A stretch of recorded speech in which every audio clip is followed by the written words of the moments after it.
This morning, I made my own birthday cake from scratch. It was nothing elaborate, just a yellow cake mix with canned chocolate icing, the same kind my mom, Marilyn Wyatt, used to bake for me when I was a kid. I even tossed on those familiar, inexpensive rainbow sprinkles. I tried to convince myself it was all just for fun, for the sake of remembering. Honestly, though, I only did it because I couldn't stand for the day to go by without at least one sweet treat. Today I turned 24, and like the year before last and the one prior, not a single member of my family reached out. I kept glancing at the Wyatt family thread on my phone. Still no messages. Not so much as a quick, happy birthday from my father, Mark Wyatt. Not even a simple thumbs-up emoji from my mother, Marilyn Wyatt.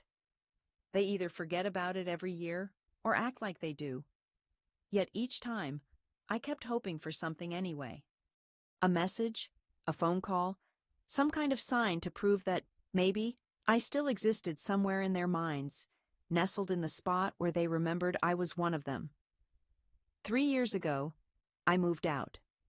3 years ago, after finishing Willowbrook Technical College and starting at Starlake School of Nursing, I believed that putting some space between us would numb the ache of feeling overlooked. That was not the case. My name is Karina Wyatt. I am the oldest daughter of Mark and Marilyn Wyatt, born and raised in suburban Wisconsin. I've always been the reliable child, the quiet one, the one who never needed much. My younger sister Tessa is nothing like me. She's blonde, outgoing, and always in the spotlight, both on stage and off. She's studying creative journalism. My parents, Mark Wyatt and Marilyn Wyatt, absolutely dote on her, and she's well aware of it. I once believed that if I remained steadfast and avoided creating trouble, they would eventually see me. I thought maybe I could quietly earn their love in the same way trust is gained. However, as more time passed, all I received in return was silence. At 9:15 a.m., I found myself staring at my phone for the 7th time. No new notifications, no missed calls. Nevertheless, I typed out one. "What time are we meeting for dinner?" I sent the question to the Wyatt family thread, Mark, Marilyn, and Tessa included. I waited 8 minutes, then 12, and finally 45, but I still heard nothing. Perhaps they were setting something up as a surprise. Or perhaps they'd simply let it slip their minds one more time. Or deep down, maybe I already sensed April 16th would feel just like the year before last, and I just wasn't ready to face that yet. By 2:25, I felt my optimism starting to fracture. Not in a showy or theatrical way. It was more like the slow, familiar collapse of a wall I'd patched too many times, and that finally yielded to the elements. While folding laundry, I glanced at my phone. No responses had come through. I stared at the screen until that faint gray bubble disappeared, though deep down, I had always known it was never really there. I considered giving my father, Mark Wyatt, a call, but he doesn't pick up for numbers he doesn't recognize, and there was a good chance mine wasn't even saved in his contacts. I don't have favorite things anymore, so I dialed my mother. My mom never fails to answer. She's the sort of person who always has her phone plugged in, gets the cottage cleaned up in the morning, and tells everyone in the neighborhood how much she admires her daughters. She has yet to miss a single brunch. But April 16th, especially when it's mine, somehow manages to escape her attention. She picked up after the second ring. "Hi, sweetie. What's going on?" Her tone was extra cheerful, almost forced. That's the voice my mother puts on while strolling through ShopSmart so no one thinks she's in a hurry. I cleared my throat before speaking. "Hey, I just wanted to check if dinner was still happening." There was a moment of silence. Not much, but just enough for everything to feel different. Then she released a quiet sigh, the kind that signaled she realized she'd forgotten, but would pretend otherwise. "Oh, sweetheart, I really should have mentioned something sooner," Marilyn said. "We're heading out tonight with Tessa." I blinked in surprise. Tessa had just received an invitation for a creative journalism internship at Crescent Media Hub. Isn't that incredible? So, we decided to take her out to celebrate. It was sort of a spur-of-the-moment plan, and my mouth suddenly felt parched. It's my birthday. She laughed, not unkindly, just dismissively. Oh, stop being so melodramatic. We'll make it up to you next weekend.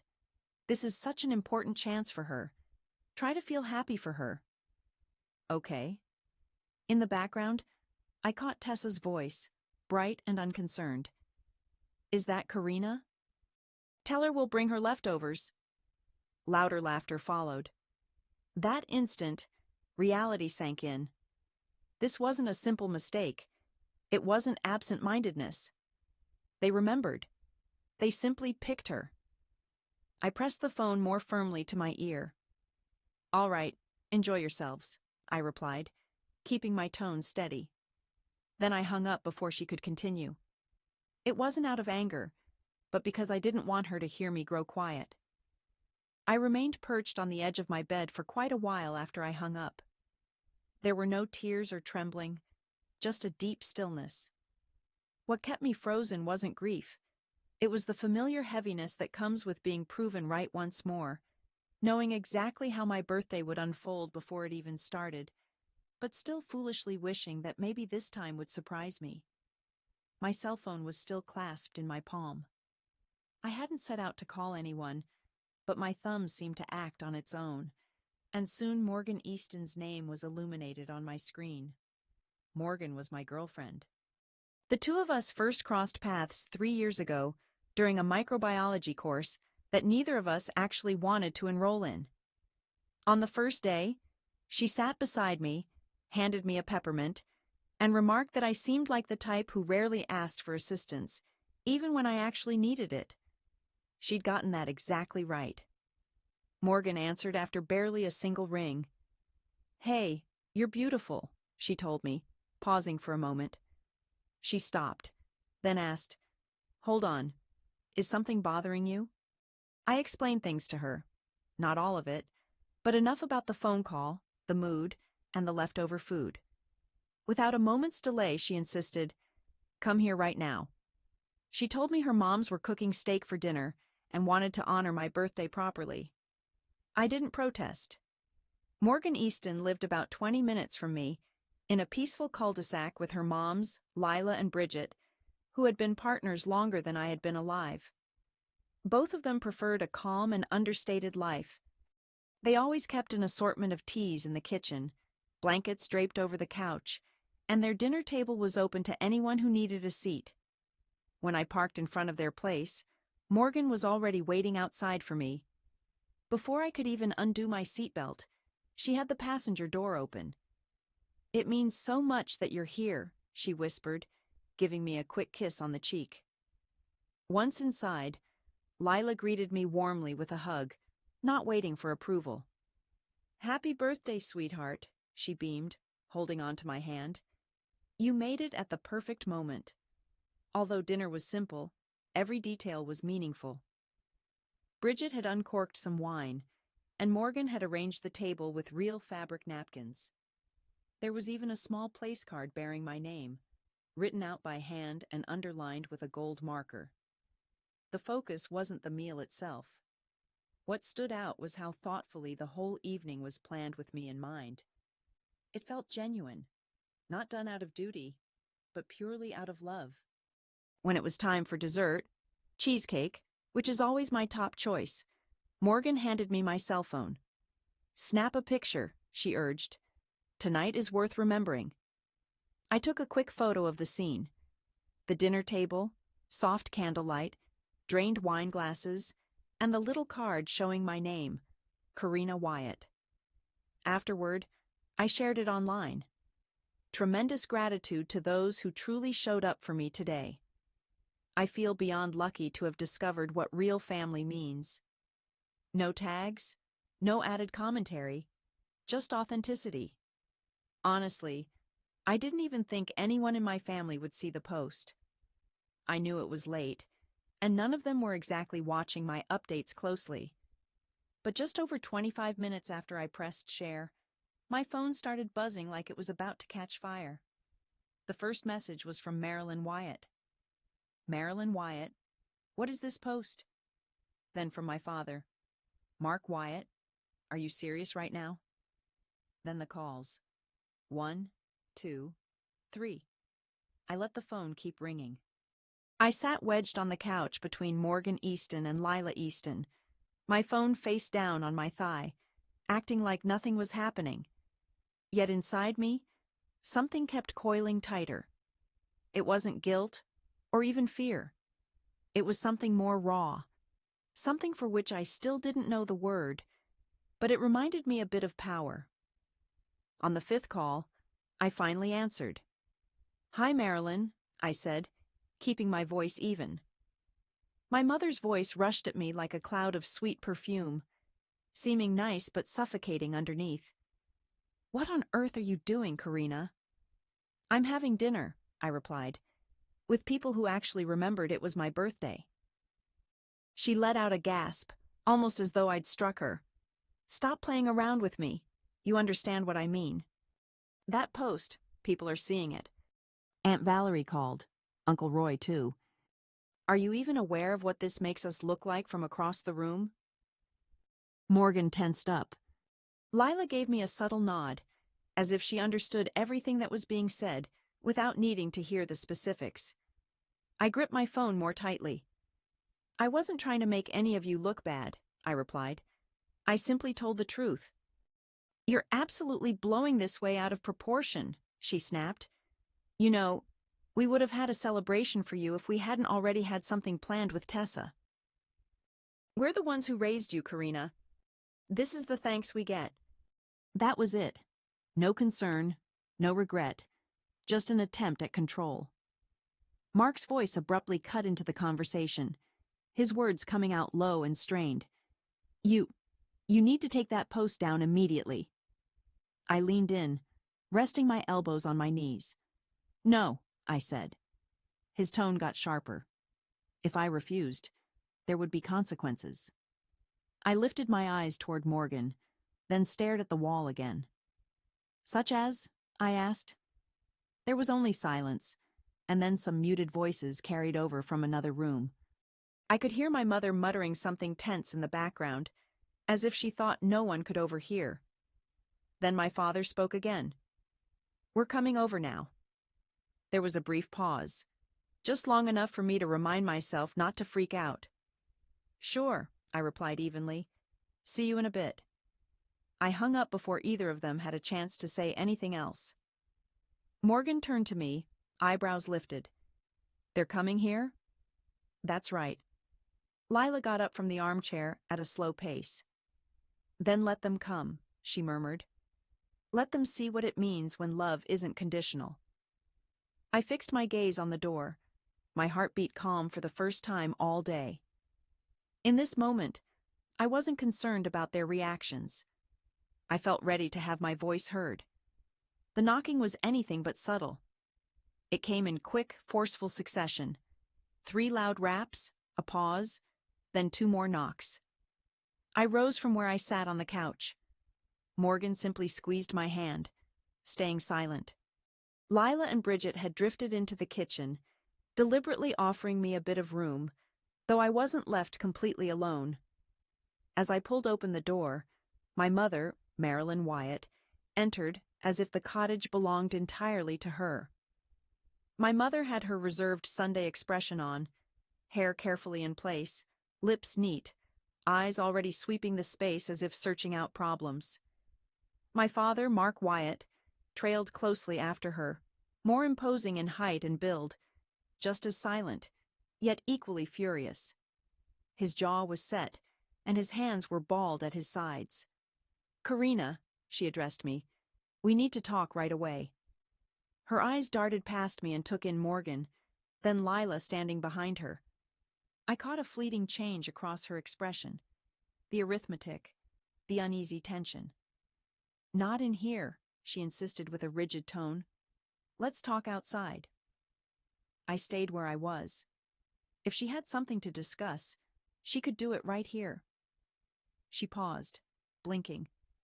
Karina, please don't make this harder than it needs to be. I folded my arms across my chest. I wasn't the one who complicated things. My father, Mark Wyatt, stepped forward.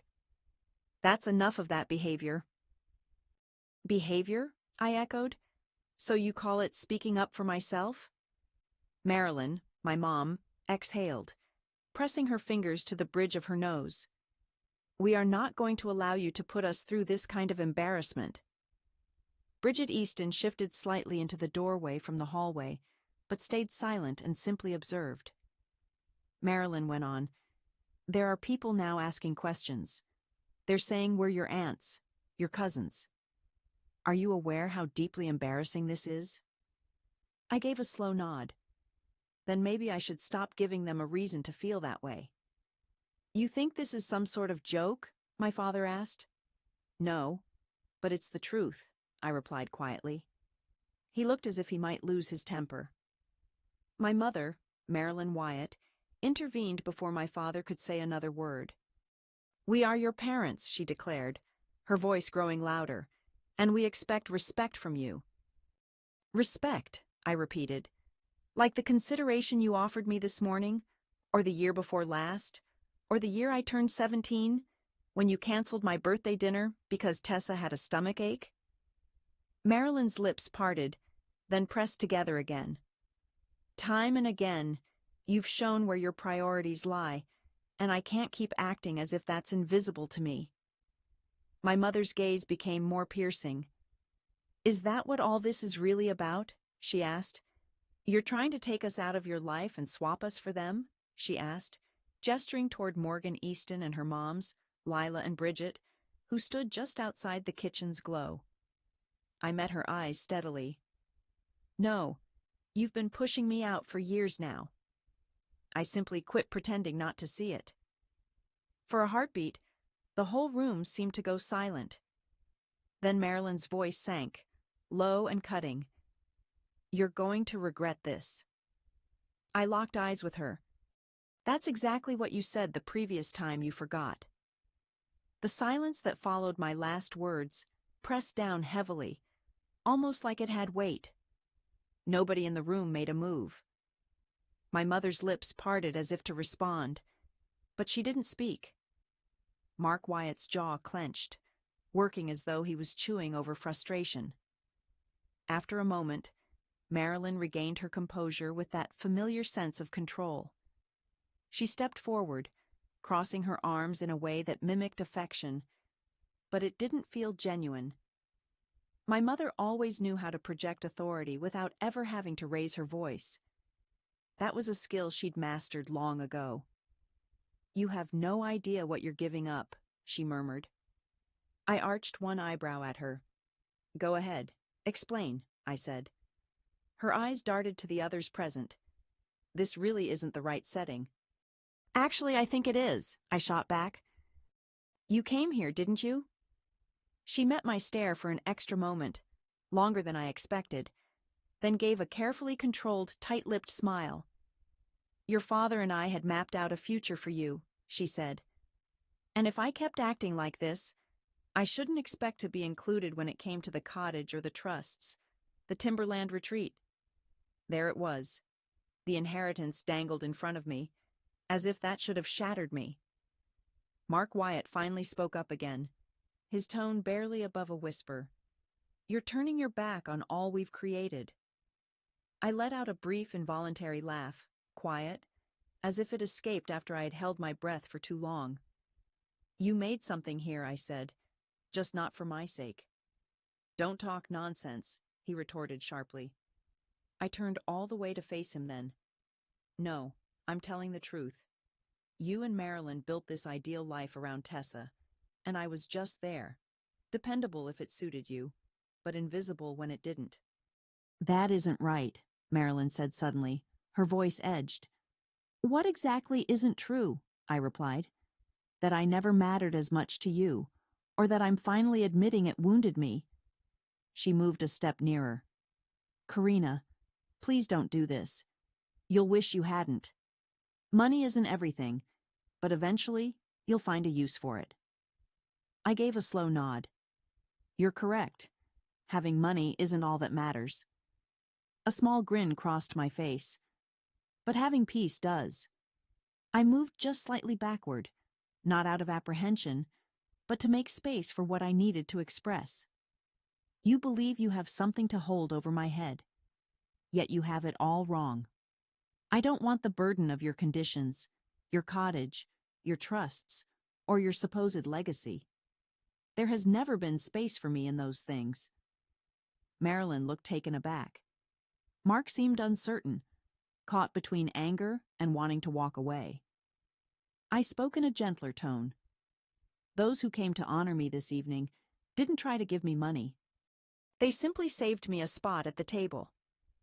Lila's words drifted in from the kitchen. And that spot will always belong to you. Marilyn turned toward the voice, her eyes narrowing.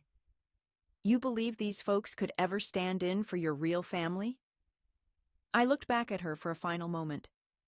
No, they never replaced you. You gave up your spot. I simply stopped waiting for you to reclaim it. My mother, Marilyn Wyatt, paused for a few seconds, as if uncertain whether to confront me or withdraw. After that, there was a change in her tone. Her sharpness faded slightly. For a moment, it almost sounded regretful, though I knew that wasn't really the case. Marilyn Wyatt never apologized. She simply adjusted her approach. You really think we don't care about you? She asked, her voice now softer. After all we've done, she continued. I stayed silent for a moment and let her question linger unanswered. I could sense Morgan slowly inhale behind me. It wasn't a loud sound, but I caught it. Marilyn noticed as well. Her gaze fixed on Morgan, who stayed right next to me, steady and refusing to move away. That was the moment everything shifted. Marilyn's face grew tense again, her expression hardening with a colder resolve. So this is what's really going on, she spat, her tone turning sour. You're letting them turn you against us, she said, motioning with her hand. Vaguely, I glanced toward Morgan Easton, then at her moms, Lila and Bridget, who were still lingering quietly by the kitchen doorway, exuding the feeling of tranquility right before chaos strikes. You're trying to swap out your family for people you barely know. I drew in a steady breath. No, I'm not trying to replace anyone, I responded. You all just stopped being present, and someone else stepped in instead. My father, Mark Wyatt, sat tense beside her, muttering softly under his breath. It was probably the same sentiment he always harbored, but never dared to voice aloud. My mother, Marilyn Wyatt, stepped forward again. I am your mother, she declared, her tone rising but steady. You will never get rid of me. We share blood, Karina. Family isn't something you can simply erase. As I gazed at her, there was no anger or even sorrow in my expression. My look was simply straightforward. I don't have to push you away, I replied. I already chose to disappear. A quick, genuine flinch crossed her face. For just a moment, the mask she wore slipped. She had pushed me away long before I ever decided to leave. With each passing year, she made it obvious just where I belonged. I pleaded for even the tiniest bit of attention from you, and once I stopped begging, your reaction was anger. She remained silent. Maybe she truly couldn't find the words. You always preferred one of us, I went on. You made absolutely certain I understood that. Because I rarely asked for anything, I ended up getting nothing at all. That wasn't love. It was simply what worked best for you. My father finally moved forward. His tone was emotionless. You're exaggerating. I turned to face him. No, I'm finally telling the truth. In that instant, something changed. For the first time, I saw them realize that they had lost control over me. No amount of threats, guilt, or invitations to family meals could lure me back anymore. I could see it written across their faces. There was more than just anger. Something different lingered there. It was a sense of loss, not for a daughter, but for something else entirely. Power. Bridget stepped forward, her voice low but resolute. I think it's time for you both to leave. I watched as Marilyn looked at me in disbelief, as if she'd been struck, but she didn't protest. Mark stayed silent, only turning to walk out, his posture rigid and diminished. They exited wordlessly. The door closed quietly behind them with a final gentle snap. And I remained there, still drawing breath, still intact. For several moments after the door closed, nobody broke the silence. The quiet didn't feel uncomfortable. It was well-deserved. I stayed put, still facing the front hall, inhaling a silence that didn't carry a sense of lack. It felt expansive, almost restful. Morgan appeared at my side first, her fingers lightly grazing against mine. Are you all right? She asked in a whisper. I gave a nod. Yes, I actually think I am. Just behind us, Lila and Bridget re-entered the space. Bridget passed me a glass of water silently. Lila simply gave me a glance that spoke volumes without words. That expression meant, you did what you had to do. And I truly had. This was my first time refusing to yield. I didn't plead. I wasn't sacrificing my own peace to put others at ease. I spoke honestly, and let that discomfort remain. Morgan guided me back over to the couch. We sat pressed together, side by side, for a while. Nobody broke the quiet, because there was no need. That was what set love apart from duty. True love stays beside me. Duty just keeps checking the time. I kept expecting it to be harder, I eventually admitted. Bridget smiled at me from the other side of the living room. That's only because you're not actually losing anything, she said. You're simply letting it go. I drank more water, letting my eyes wander around the room. The candles on the dining table had melted down to about half their original size.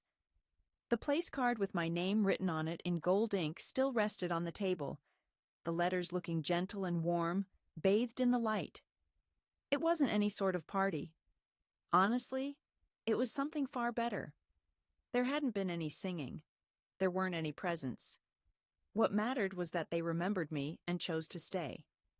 It was just past 11:30 p.m. when I got another buzz from my phone. Without feeling rushed, I checked the screen, half expecting to see a final voicemail from my father, Mark Wyatt. But instead, it wasn't him at all. It was Tessa Wyatt. Tessa again. Karina, Mom and Dad are furious. You really went too far this time. No wishes for a happy April 16th. No. Are you all right? Only that. A warning. Or maybe an attempt to show off, as if she had front row seats to everything, idly munching popcorn and not yet touched by the fallout she helped create. Morgan Easton leaned closer. Who is that? She asked. I turned my phone screen so she could see it. She scanned the message, then handed the phone back to me, murmuring, Of course. I kept looking at the message, my thumb frozen over the keypad. Briefly, I considered actually typing out a reply, calling Tessa out each time she became the focus while I simply disappeared into the background. I kept thinking about asking whether she actually remembered that today was my birthday, or if she just liked being the reason everyone else forgot. However, as I kept staring, it struck me. I no longer owed anyone my side of the story. Tessa had known, and she chose to let it slide. That was all I needed to accept. I set my phone aside without typing anything back. Instead, I grabbed a different device. Lila Easton's old baking book was still sitting on the sideboard, left there earlier after I made lemon cookies, marked with a yellow sticky note. I got up and headed for the kitchen. I think I'll begin a new ritual, I said to myself. Cookies at just past 11:30 p.m. Just something modest that's all my own. Lila looked over from the sink. Need a hand? I grinned. No, but maybe a little. Just for the company. She wiped her hands dry and came to sit at the kitchen table. I believe I've taken care of that. While the oven preheated and I kneaded the dough, I reflected on all the April 16s that had slipped by without cake or tenderness, and how this one, though the most unremarkable on the surface, felt like the truest of my life. It wasn't because anyone else remembered me, but because I finally remembered myself. By the time Morgan Easton wandered into the kitchen, the cookies were cooling on a rack, her sweatshirt sleeves tugged down over her palms. "Cookies at just past 11:30 p.m., huh?" she grinned, snatching one while it still radiated warmth. "They aren't flawless," I told her, noticing the way the corners crumbled in her grasp. "They don't need to be," she replied. "You don't either." We lingered in the muted whir of the kitchen. Me, Morgan, Lila Easton, with a book at the far side of the table, and Bridget Easton elsewhere in the living room. It was the sort of gentle hush I had never found back at the cottage. There, even silence seemed to sting. My mind wandered to all the cards my parents had given me in past years. Impersonal, unsigned, always hurriedly picked out from gas stations. I had held on to a couple. The reason eluded me. That evening, I pulled one from the pile. It was the last card I'd gotten, pale pink with a gold trim, blank inside. I folded it in half, then one more time. Silently, I let it fall into the trash. "Going somewhere?" Morgan Easton asked quietly, watching me reach for my jacket. I nodded. "We're going out for drinks." Without hesitation, she joined me, matching my pace. "For your birthday?" she wondered. I gave a faint smile. "No, for my own calm." As we stepped out and felt the chill of night, I realized the heaviness I usually carried on occasions like this was gone. There was no guilt, no anxiety pressing on my lungs, just breathing, simply moving. I didn't walk away because I craved someone's love. I left because I was finished pretending. If people only think of you when there's an audience, you owe them nothing, not even an explanation.